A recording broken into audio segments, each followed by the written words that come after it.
Bonjour à tous, un 33 minutes au format un peu spécial aujourd'hui puisqu'il s'agit d'une vidéo. Alors ça va manquer un peu d'interactivité, c'est pas grave, on va se débrouiller avec les commentaires. Alors j'ai décidé de faire une série de vidéos sur le thème de la visioconférence. Alors il y a beaucoup d'offres en ce moment, mais dans une optique de reconquérir sa souveraineté numérique, je vais vous présenter quelques alternatives open source. Alors ça va vous être utile si vous voulez faire des réunions et garder vos secrets industriels en réalisant ces vidéoconférences sur votre système informatique, ou tout simplement faire un apéro virtuel sans utiliser les ressources mises à votre disposition par votre entreprise, mais vous débrouillez avec vos machines. Dans cette première vidéo, on va parler de Nextcloud. La première alternative pour faire de la visioconférence, c'est pas que ça. Alors Nextcloud, c'est essentiellement un groupware, donc c'est-à-dire qui va faire email, contact, calendrier, etc. Et en particulier, on aura Nextcloud Talk. Alors Nextcloud, il est sous licence AGPL3. Donc leur business model, c'est essentiellement de proposer du support pour l'installer correctement et avoir une instance la plus performante possible. En tout cas, ce qui va nous intéresser aujourd'hui, c'est de l'installer nous-mêmes. Et donc, la façon la plus simple de l'installer, c'est par la convenience image Docker. Donc, il y en a plusieurs qui ont été faites. Le plus simple pour tester tout de suite, c'est l'image qu'ils ont préparée, donc qui est basée sur Apache. Donc Nextcloud, c'est essentiellement une application PHP. Personne n'est parfait. Alors on va essayer déjà leur image Apache. Alors pour ça, j'ai une petite machine qui est prête pour la démo. Donc c'est un Ubuntu 18.4. Il va falloir se mettre à jour. Je crois qu'il n'y a même pas Docker, donc on va commencer par installer Docker, ça va être rapide. C'est parti. Même pas curl sur cette machine.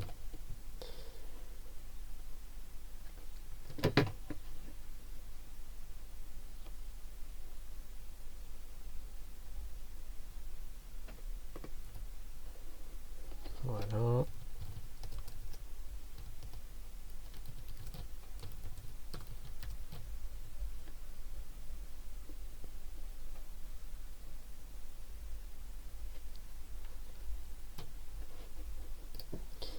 Qu'est-ce qu'il faut faire d'autre? D'accord. Bon, on va vérifier que ça fonctionne. Ok.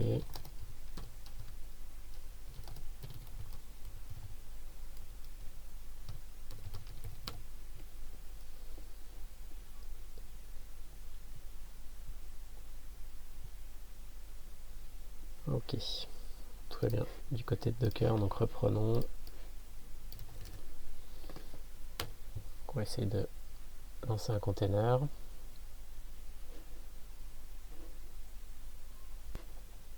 Bon, une image un peu volumineuse. Alors, ça devrait tourner sur le port 8080. Bien. Alors, effectivement, ils nous disent qu'on n'a pas installé l'application de la façon la plus performante possible. Mais on va tester quand même. Hop.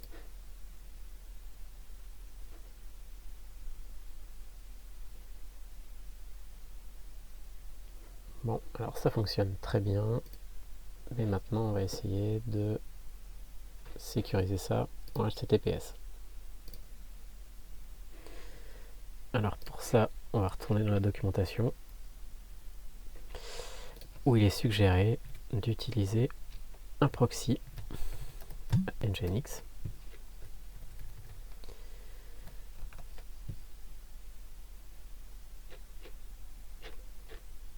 Avec même une section d'exemples où j'ai trouvé un magnifique vhost Nginx, donc c'est ça que je vais utiliser. Donc on va commencer par supprimer le premier container.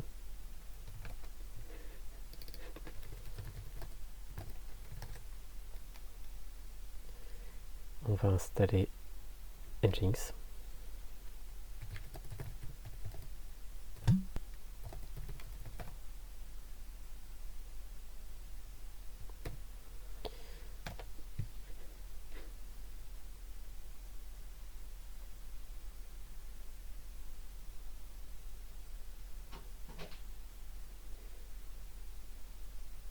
Et on va prendre cette conf à la place de la conf par défaut.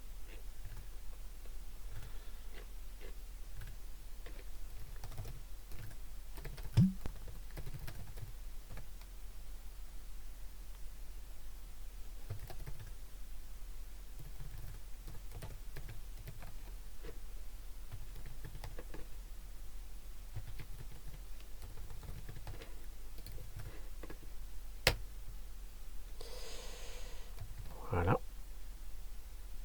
Alors, est-ce que par hasard elle est valide? Non, il doit manquer.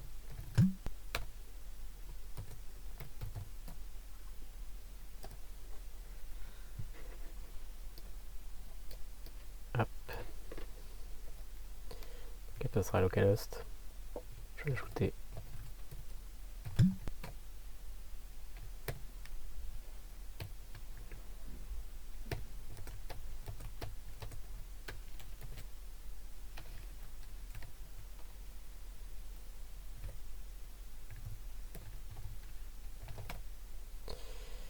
voilà.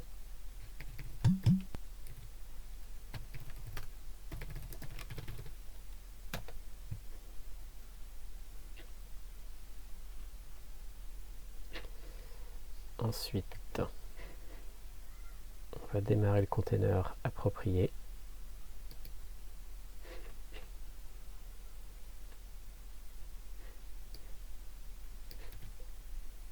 Ça sera l'image avec le tag FPM. Et on va faire un volume aussi.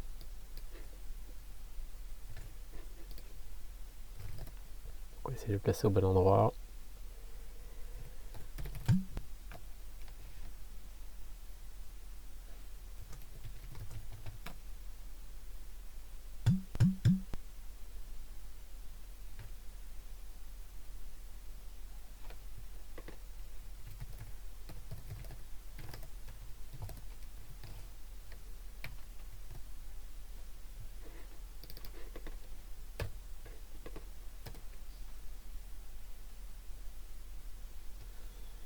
Alors, est-ce que ce répertoire n'existe pas déjà par hasard?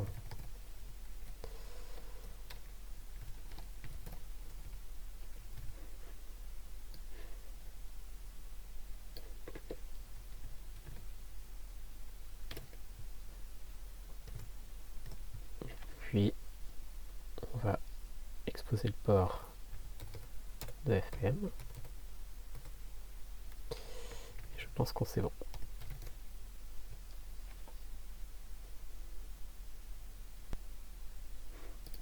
Donc cette fois-ci, on va avoir un serveur qui tourne sur le port 80. Là on avait Nextcloud.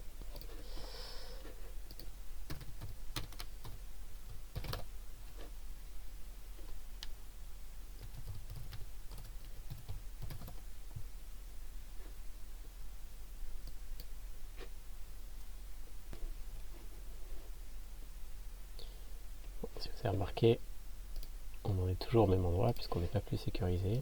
On est juste passé par Nginx. Donc pour ça, on va regarder un exemple fourni par Nginx dans ces vhost par défaut, qui ne sont pas utilisés pour le moment.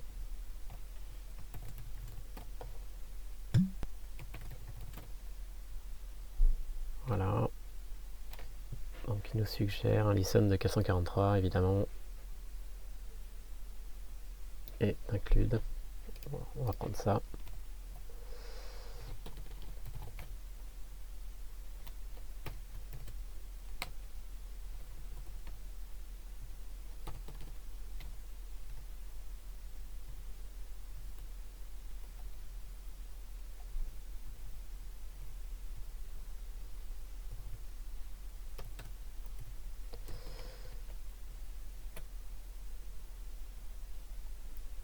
Bon, ça.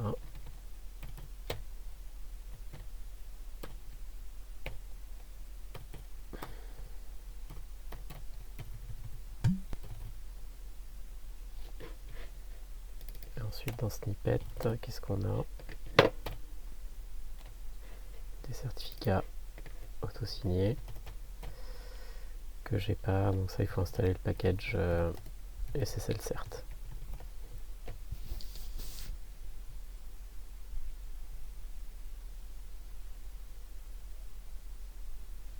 Voilà, donc on va prendre en compte les modifications. Et normalement, voilà, on tombe sur les certificats auto-signés.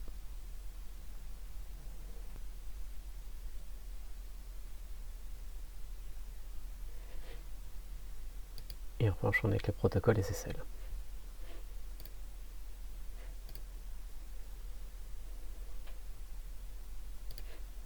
Ça va déjà nous suffire pour jouer un petit peu avec le protocole WebRTC. Donc je vais installer Nextcloud Talk.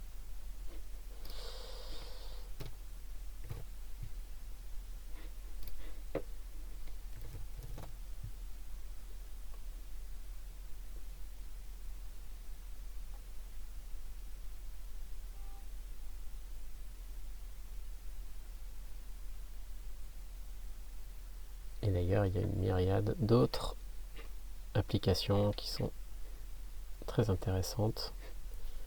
Ce qui fait que Nextcloud est l'équivalent de Teams, peut-être un peu plus clair.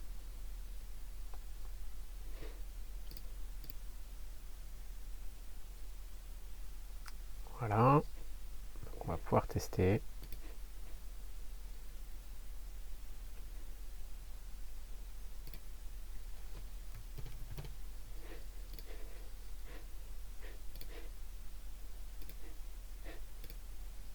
Et ben voilà.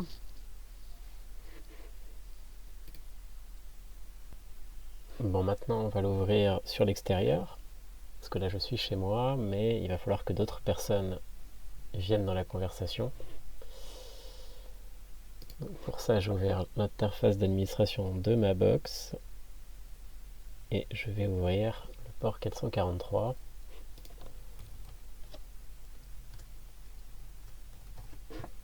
Vers le port 443 de la machine correspondante.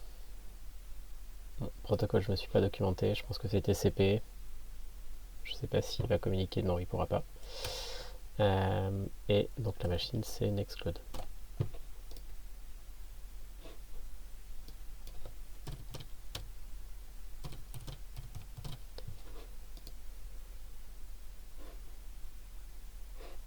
Voilà, ça devrait suffire.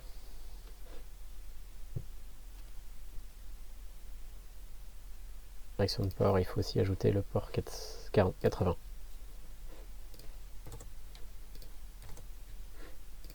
Du moins temporairement.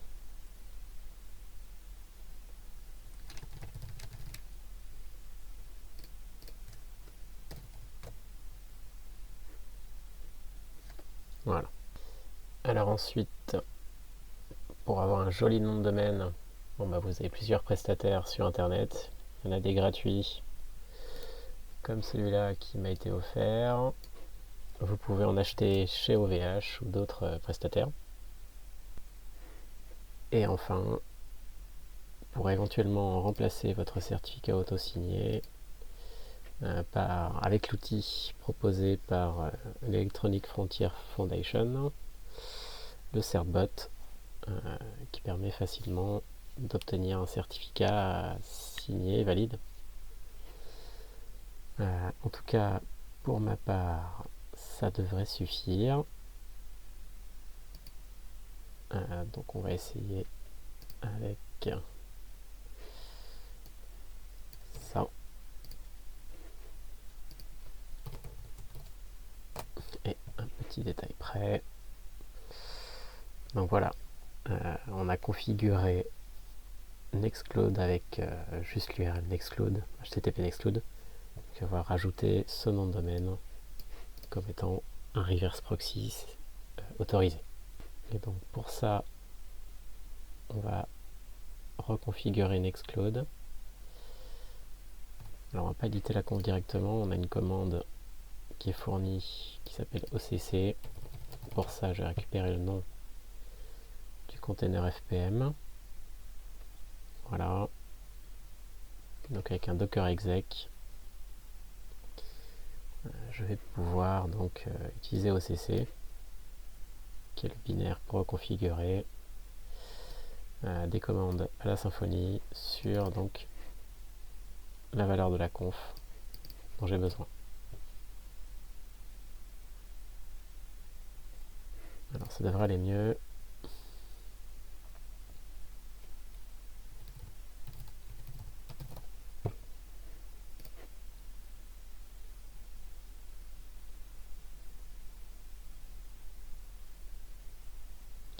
Inutile de vous dire que le nom de domaine et le login admin aura disparu d'ici la publication de la vidéo.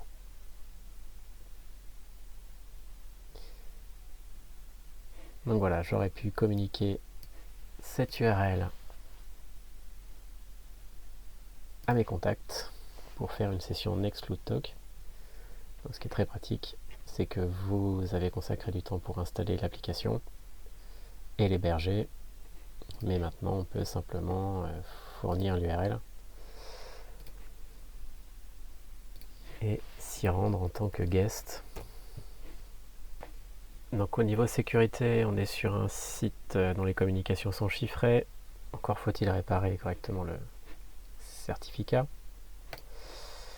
Donc toutes les URL qu'on voit et les applications ne sont accessibles que pour les personnes connectées. Et vous pouvez éventuellement créer des conférences accessibles aux guests.